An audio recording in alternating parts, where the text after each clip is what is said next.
Welcome to this clinical guide on base excess in arterial blood gas analysis. Base excess, or BE, is one of the most useful parameters for understanding the metabolic component of an acid-base disorder. While pH tells us whether the blood is acidemic or alkalemic, and PaCO2 tells us about the respiratory component, base excess helps us identify the metabolic disturbance. In this video, we'll understand what base excess means, how to interpret positive and negative values, recognize important causes, and apply it systematically at the bedside.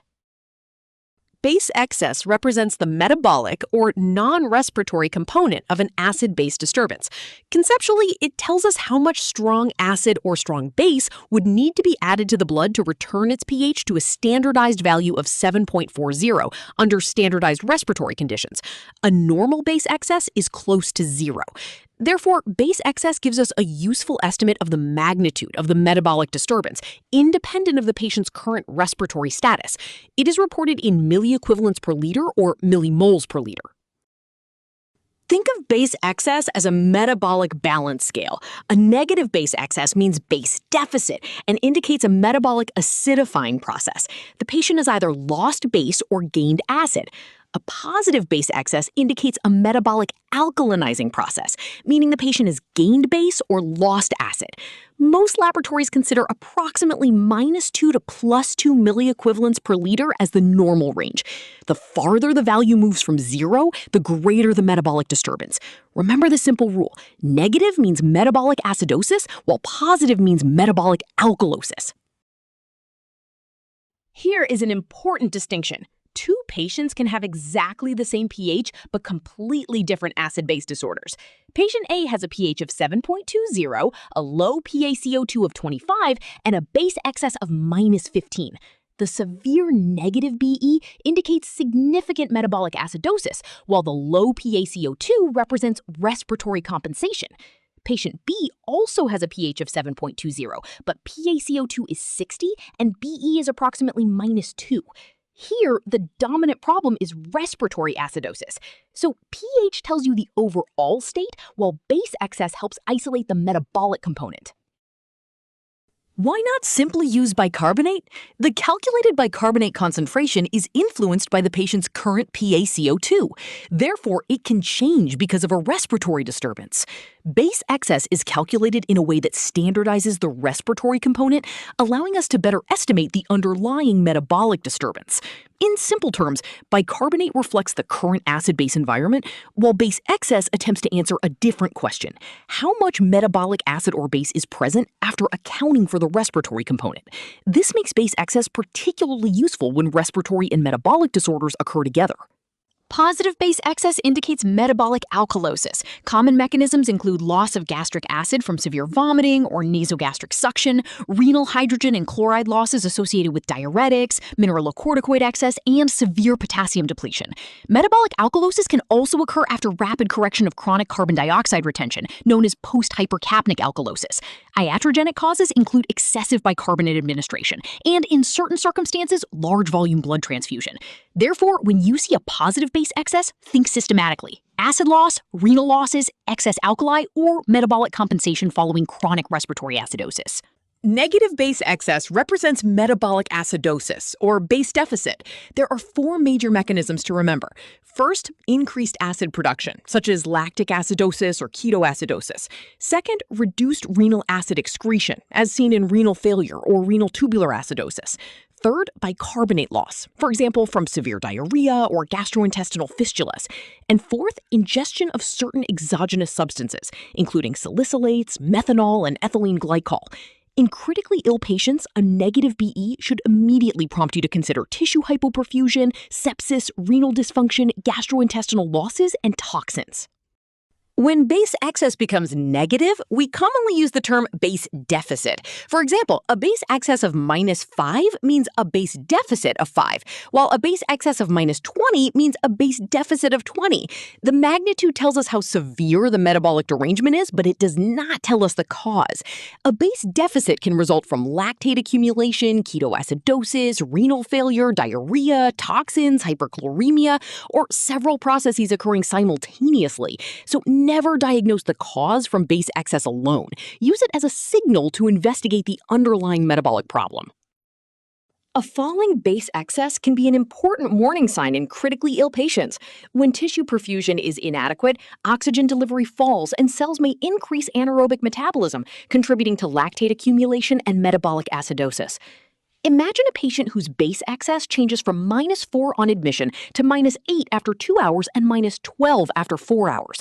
This worsening trend demands reassessment. Look at perfusion, cardiac output, blood pressure, oxygen delivery, hemoglobin, active bleeding, and lactate. Remember, a worsening base deficit is not a diagnosis of shock, but it is a reason to urgently search for the cause.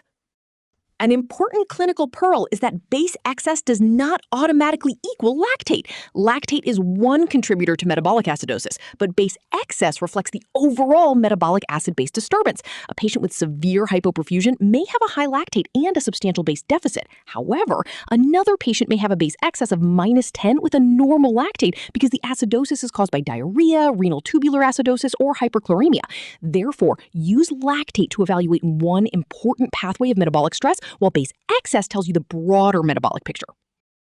Once base excess identifies metabolic acidosis, the next question is, what is causing it? This is where the anion gap becomes useful. Calculate the anion gap using sodium minus chloride plus bicarbonate.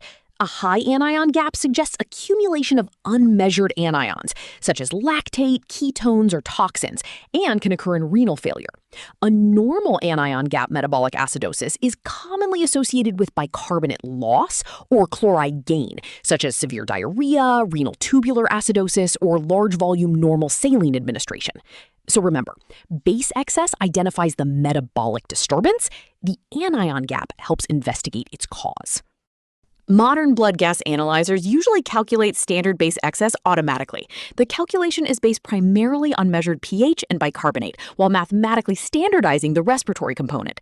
You generally do not need to calculate it manually at the bedside. Instead, focus on interpretation. A negative value indicates a base deficit and supports metabolic acidosis. A positive value indicates metabolic alkalosis. One important point is that different blood gas analyzers and reporting conventions can vary slightly. Therefore, always interpret the value alongside the pH, PaCO2, bicarbonate, electrolytes, lactate, and clinical context. Modern blood gas analyzers usually calculate standard base excess automatically. The calculation is based primarily on measured pH and bicarbonate, while mathematically standardizing the respiratory component. You generally do not need to calculate it manually at the bedside. Instead, focus on interpretation. A negative value indicates a base deficit and supports metabolic acidosis. A positive value indicates metabolic alkalosis. One important point is that different blood gas analyzers and reporting conventions can vary slightly. Therefore, always interpret the value alongside the pH, PaCO2, bicarbonate, electrolytes, lactate, and clinical context. Base excess is particularly valuable when identifying mixed disorders. Consider a patient with a pH of 7.10, PaCO2 of 60, bicarbonate of 18, and base excess of -10. The high PaCO2 indicates respiratory acidosis, while the strongly negative base excess indicates metabolic acidosis. Both abnormalities are pushing the pH in the same direction. This combination can produce severe acidemia and may be particularly dangerous. In such cases, treating only the respiratory component or only the metabolic component is insufficient. You must identify and address both underlying processes simultaneously. Large volume administration of 0.9% normal saline can produce a hyperchloremic metabolic acidosis. Normal saline contains a relatively high chloride concentration. When large amounts are administered, plasma chloride rises relative to sodium, reducing the plasma-strong ion difference and contributing to a negative base excess. Importantly, this does not necessarily mean the patient has tissue hypoxia or lactic acidosis. For example, a patient may develop a base excess of -7 after substantial saline administration, while lactate remains normal. Always interpret base deficit alongside fluid history, chloride, lactate, renal function, and the overall clinical picture. In trauma and the operating room, base deficit can provide a useful measure of physiological derangement, but it should never be interpreted in isolation. A worsening base deficit should prompt assessment of blood pressure, heart rate, capillary refill, cardiac output, oxygenation, hemoglobin, urine output, mental status, and evidence of active bleeding. In trauma, a negative base excess can accompany hemorrhage and tissue hypoperfusion, but it is not specific for hemorrhagic shock. The key is the trend. A progressively worsening base deficit, especially when accompanied by clinical evidence of poor perfusion, deserves urgent investigation and treatment. Here is a practical approach to interpreting an ABG. Step 1, look at the pH and decide whether the patient has acidemia or alkalemia. Step 2, examine PaCO2 and identify the respiratory component. Step 3, look at bicarbonate and base excess. A negative base excess supports metabolic acidosis, while a positive base excess supports metabolic alkalosis. Step 4, assess compensation. Ask whether the respiratory response is appropriate for the metabolic disturbance. This first assessment helps you determine which primary process is present before moving on to identifying the exact cause. After identifying the primary acid-base disturbance, investigate further. In metabolic acidosis, calculate the anion gap to distinguish high gap from normal gap processes. Then check lactate, particularly in patients with shock, sepsis, hypoxia, or suspected tissue ischemia. Review renal function, electrolytes, glucose, ketones, medications, toxins, fluid administration, gastrointestinal losses, and the clinical history. Finally, look at the base excess trend. A single abnormal value is useful, but serial measurements can be much more informative. The goal is not simply to label the ABG, but to identify and treat the underlying cause. Let's apply base excess to common ABG patterns.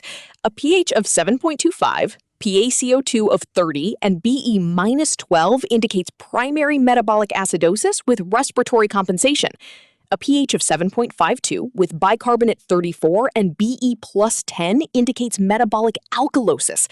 A pH of 7.22 with PaCO2 60 and BE minus 4 suggests predominantly acute respiratory acidosis with a small metabolic component. Finally, a pH of 7.10, PaCO2 60 and BE minus 14 indicates combined respiratory and metabolic acidosis. Pattern recognition becomes much easier when you consistently separate respiratory and metabolic components. Let's finish with the key clinical pearls. Negative base excess means base deficit and points toward metabolic acidosis. Positive base excess points toward metabolic alkalosis. Base excess tells you the magnitude of the metabolic disturbance, but not its cause. Never automatically equate base deficit with lactate. In chronic hypercapnia, a positive base excess can represent renal compensation. And finally, always look at the trend. A progressively worsening base deficit may signal deteriorating physiology. Use base excess together with pH, PaCO2, bicarbonate, anion gap, lactate, electrolytes, and clinical examination to understand the complete acid-base picture.